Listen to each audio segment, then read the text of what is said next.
Good afternoon, everyone. I hope everybody is safe and enjoying their time with their families. Of course, with Bakersfield in this project, our aim is to teach all of you mommy, sisters, who else about mommy, sisters, yayas, whoever's in the house at the moment. We aim to teach you a recipe that you can do together as a family and enjoy doing together, of course. Especially kung may mga anak kayo sa bahay, it's better if you do it together. You'll be able to pull out their creativity and their excess energy na I'm sure bottled up, and ang dami-dami nilang energy na kailangan gamitin because they don't have class. So this afternoon, we're supposed to teach a recipe that's simple enough to do. Walang arte, very straightforward, but very, very good. Of course, making use of our Bakersfield products. Okay, so the name of our recipe this afternoon is chocolate-filled cookies.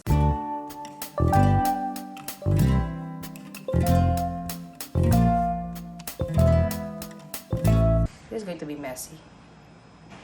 So I cannot name the brand, but I'm sure when you go to the supermarkets with your children, this is the first pack that they get off the shelf because it's really a favorite of all kids. Even adults like me, I love it. It's my comfort food also. Pero confession, it's a bad habit, but sometimes I eat it. Medyo midnight snack ko siya. So, don't copy me. It's not, I don't recommend it because it's really gonna make you gain a lot of weight. But if you need positive vibes within the day, then chocolate is always a good idea, right? Okay, so anyway, let's go na and let's do the recipe. So here are our ingredients. So of course, we're making use of Bakersfield cocoa powder, which I mentioned in my earlier demos is my most favorite Bakersfield product because it's so social, it's high quality, it's well, I already gave a confession before that I used to use another brand, but now I really, really highly recommend this one. It has the right amount of bitter taste from the chocolate, but at the same time, it's not too bitter. And the color pa lang, you'll already know it's good. Kasi there are some shades of chocolate that are too dark, so you think it's bitter. Or it's too bright naman, that it looks muddy. Diba? This one is in the middle, right in the middle. But anyway, okay, the next ingredient is our all-purpose flour. And then, that's 1.5 cups. Sorry, I have codigo. I always have codigo. Then I have half a teaspoon of baking powder. Then salt, of course, iodized salt. As I always say, don't use rock salt because we are doing a dessert. Something sweet and not something savory. So please, iodized salt. If you're feeling social, use fleur de sel or Himalayan salt, pwede rin. What else ba? Kosher salt, whatever salt you have, but as long as it's not that strong, okay? And of course, you have butter, 1 cup. 1 cup is always the whole bar, okay? Then we have sugar, granulated sugar. We have 1.5 cups of granulated sugar. Then we have half a cup of brown sugar. If you have a darker shade, kasi diba brown sugar, sometimes it's light, it's brown, it's dark. For this recipe, I prefer the lighter one because the darker one gives you like a sweeter, it becomes too sweet, okay? Of course, we have 1 whole egg here. Syempre, no shells later, di ba? I'll take it out. And then, our yolk, which is kawawa naman, nabasag na, but you know what I mean, right? 1 whole yolk. Then, we have our vanilla Flavorade, French vanilla. So, yeah, it's nice also because it's flavorful. Konti lang, it already give you the vanilla that you're looking for, the vanilla taste and the smell, of course. Okay, so let's start. Start na. Okay, our first step is, of course, we'll get a bowl. Whoops, a big bowl. Ayan. Okay, then we will sift together all our dry ingredients, which is our cocoa powder. So we know already by the looks of this, sifting kasi makes the consistency of any product lighter, softer. So this is a soft cookie. Okay. Then of course your flour. Oops, here I'm supposed to. Yeah, so you can see it. Then we have our baking powder.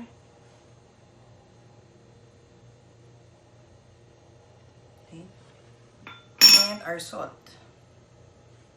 So that's our first step. And the reason also why we are sifting it, sorry, ganyan ako mag-sift, diba? Pero itong sift, I got this from a thrift shop in the States. Tuwa lang ako. Kasi mukha siyang antique, diba? Mukhang, diba? How cute.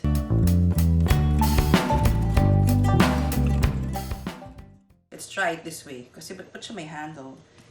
There's no purpose in the... Ayan! Papayat kaya ako nito. Baka it's exercise na rin. But my God, this will take forever! Okay, let's just help it na lang. Ayan. Okay? So we're going to sift forever. We're going to sift forever. I think I got it na. This mess. Or maybe I put too much in it. I should have put by cup. Anyway, too late.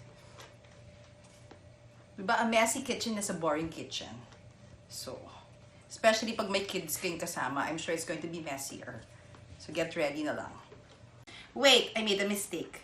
Ano lang correction. A messy kitchen is a fun kitchen. Wrong, it's never boring. Being messy is fun in the kitchen, always. Next. What do we do next? We cream the butter na. So, we go now to our mixer. If you don't have a mixer, it's fine. You just have to make sure that your butter is soft. Now, if you're going to use a mixer, make sure that you cut the butter, you divide it into smaller cubes para you don't aggravate the motor of your mixer kasi it's hard to have a mixer repaired nowadays, especially it's quarantine, right? That's the worst thing that can happen is, knock on wood, I don't have wood, sige na, knock on wood, is if your mixer gets broken or your oven, diba? That's the worst thing, I think. So let's be careful and cut our butter. If you don't have a mixer like this, if you have a hand mixer, that's also fine. Okay, so there. We'll cream this. Then we add our sugar. Okay, both. So the white.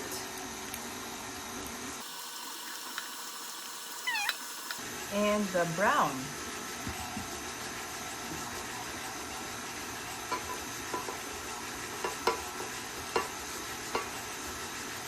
I'm sure you're all wondering why not straight white, why not straight brown.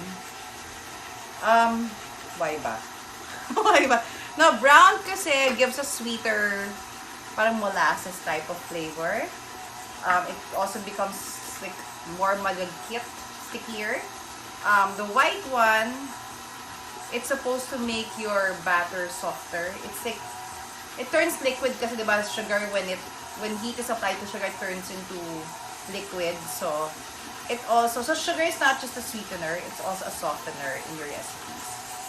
So now the bowl is clean na. We will add our eggs. Okay, so we crack. Please do not crack the eggs directly here. Why? Because if a shell goes in there, salmonella, diba?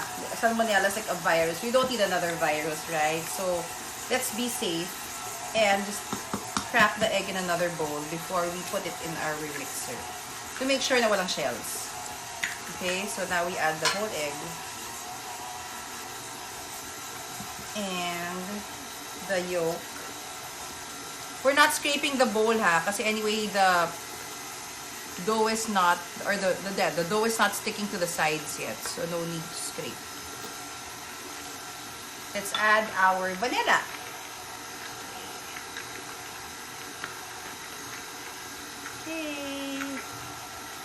Okay, so we're going to add this in. Okay.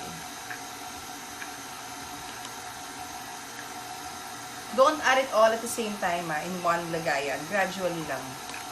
Kasi you'll make a mess palalo because all your dry ingredients will go out of your bowl and you'll end up with a brown face. Okay, I think we're almost done. There are no dry things under the base.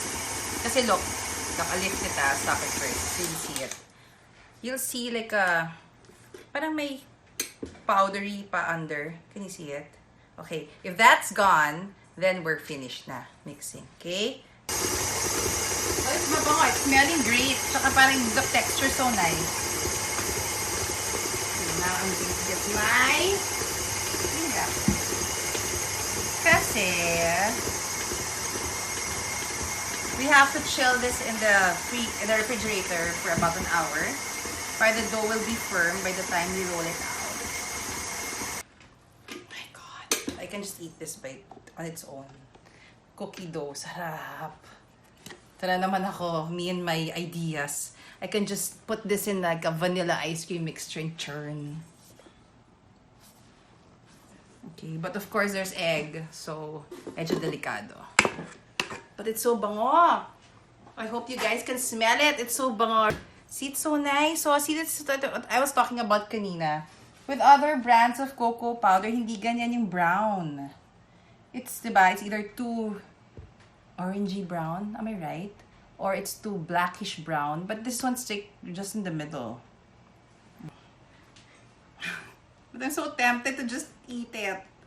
So, it's a bit dry, yeah. It's on the dry side. It's not as wet as the other baby cookie dough that you've made before. It's something that you can scoop or roll out. It's a bit on the firm side. My God, ang bango. Super, super bango. Para siyang amoy chocolate ice cream. Yan, no exaggeration. Siyempre, lang naman vanilla. Chocolate na. No, but it really smells so good. This pa lang nag-good mood na. Sorry. My hands are clean. Promise.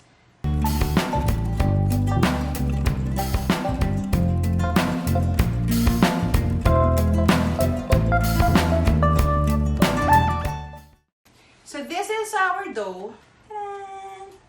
Okay. So we're going to chill this for an hour. And then we're going to wait it to firm up. And then roll it out in a while. Okay. Okay. 1 hour has passed. And this is our dough now. So 1 hour chiller. Okay. And then I invited my phone a friend. No, I invited my niece and my daughter to help me with this. Just to show you how kid-friendly or family-friendly this recipe is. Okay? There they are. Okay, so they're going to help us, actually me, they're going to help me roll the dough out and they're going to design it by themselves. Di ako makikialam, promise. So you use half first. Okay. Half so 1/4 inch thick, ha? This is 1 inch. This is half an inch, and that's 1/4. Okay, so always in the center going out. Because if not, if you keep on going this way, it's going to be too thin in the center because you'll keep on passing it. Yeah. Okay, so this is what Miel chose. She chose rounds.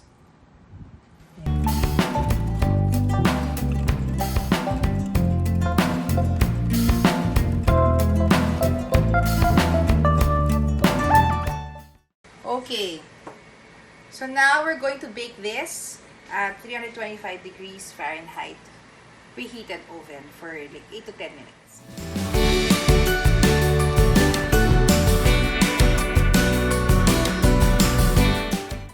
We are going to make our buttercream. We mixed Whippit with 250 grams of Whippit with 125 grams of cold water. Okay? Here. Fancy. Pretty. Okay. So now we need a spatula. We'll take them out. We cool them na a bit. Kasi when it gets out from the oven, it's still a bit soft. As it cools down, it's going to harden and become crisp. Okay. There. We'll separate. Ayun na, nice, oh. Super. So you see, you can imagine how much fun your kids will have forming these chocolate cookies. Pwedeng heart, pwedeng... If you don't have cutters, you know what? Sometimes I just use the lid of a jar. Yung parang mayonnaise jars, diba? It's like a round cutter. You can use those. You can even use a knife, pero ano lang, parang to form squares. Okay? So our Whippit is getting thick na. Ayan na. Okay. Then I'm going to flavor it vanilla. I'm going to use our vanilla, our fresh vanilla Flavorade, maybe a teaspoon. There. Feel free to use any flavor that you want. Flavorade comes in different flavors. Yeah, so we'll wait until this is thick, and then we're going to fill our sandwiches. So what I'm going to start pairing them like this. Diba? Sing. Okay, so then one is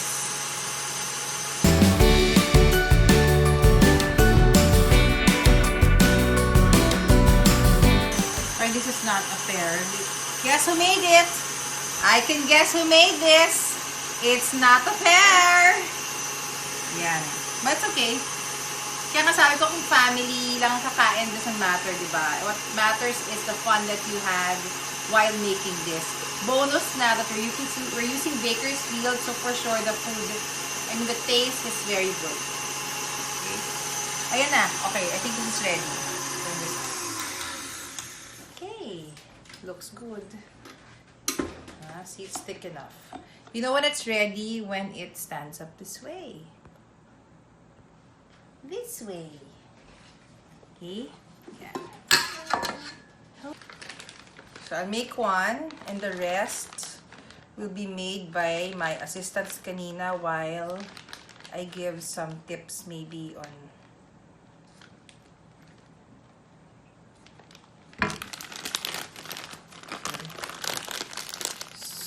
so we use a star tip. You can use any. If you don't have this, you can just use a Ziploc bag or any soup pot, and then you just cut the end, and then para lang may, you know, the icing can go out somewhere, and you can pipe it this way. Or if you're not very maarte, or if you don't really, you're not particular with how it's gonna look, you can even just spoon na lang the buttercream on the cookie instead of piping. But since we have it, why not use it? So we're going to use it. So there. Tsaka mas maganda. It's more presentable. You can do it this way. And then cover. Oh my God, so good. There.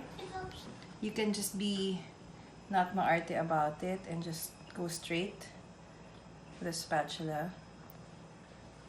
Oh my God, this is a lot. But I like my cookies with a lot of filling. So this is mine. Dibs. This is mine. Okay. And you can cover. See? It doesn't really matter na. See? How cute, right? Anyway. Okay. I hope you guys enjoy the recipe this afternoon. Please don't forget to comment below if you have questions, suggestions, or ano ba? Any more ideas, I guess, to make this recipe more interesting. So don't forget, stay safe. We have a few more days left of quarantine. I hope it doesn't get extended anymore. But if it does, it's not a reason for us not to have fun at home, and just make use of it. Make use of our time and just spend quality time with our family and bond with our kids. Okay, bye. Stay safe. Bye. This is going to be messy. That's how I eat my cookie, eh. Just eat it like that. Even if it's messy, that's the point. A messy kitchen is... Uh-huh. Oh my God. Oh, God. That's so... Oh, my God. That's so good. Really? Mm-hmm. Okay.